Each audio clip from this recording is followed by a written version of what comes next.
Sorotan berita setakat jam 8 malam Jumaat 12 Disember 2025.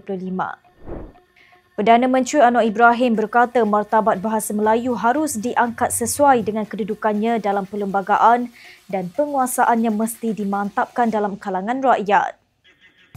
Beliau berkata sekiranya prinsip dan soal itu telah dilakukan, barulah cadangan bagi memantapkan penguasaan bahasa lain dan pengiktirafan sijil peperiksaan bersama boleh dikemukakan.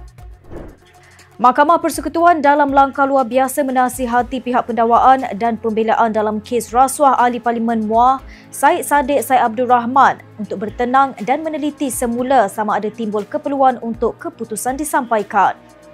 Hakim Abu Bakar Jaiz yang mengetuai panel 3 anggota yang mendengar rayuan pihak pendakwaan untuk mengembalikan sabitan Syed Saddiq memberikan kedua-dua pihak tempoh bertenang selama 7 hari untuk mempertimbangkan semula kedudukan mereka. Ahli Parlimen Tebrau, Jimmy Puah meminta Peguam Negara memberikan penjelasan lebih lengkap berhubung tindakan pendakwa raya menarik balik rayuan keputusan Mahkamah Tinggi membebaskan Rosmah Mansor dalam kes pengubahan wang haram dan pengelakan cukai. Katanya tindakan itu boleh menimbulkan tanda tanya terhadap ketelusan dan integriti sistem kehakiman.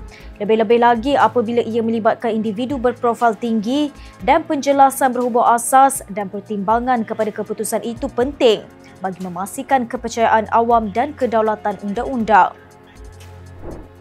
Menteri Belia dan Sukan Hanayuh mengarahkan Majlis Sukan Negara mendapatkan laporan penuh daripada Olahraga Malaysia berhubung isu penarikan diri atlet olahraga Danish Irfan Tamrin yang tular baru-baru ini.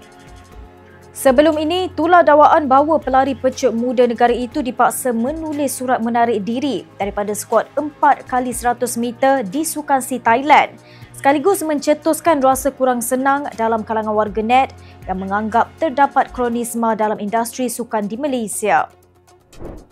Jabatan Pendaftaran Negara bersedia mempertimbangkan cadangan penyerahan semula MyKad pemilik yang mempunyai 2 kewarganegaraan secara sukarela tanpa mengenakan sebarang tindakan.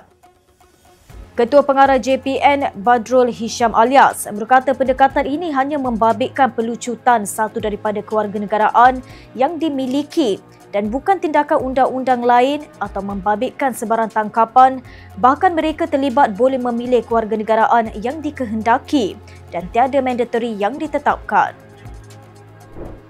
Demikian sorotan berita untuk malam ini. Untuk maklumat lanjut, layari FMT dan ikuti kami di sini.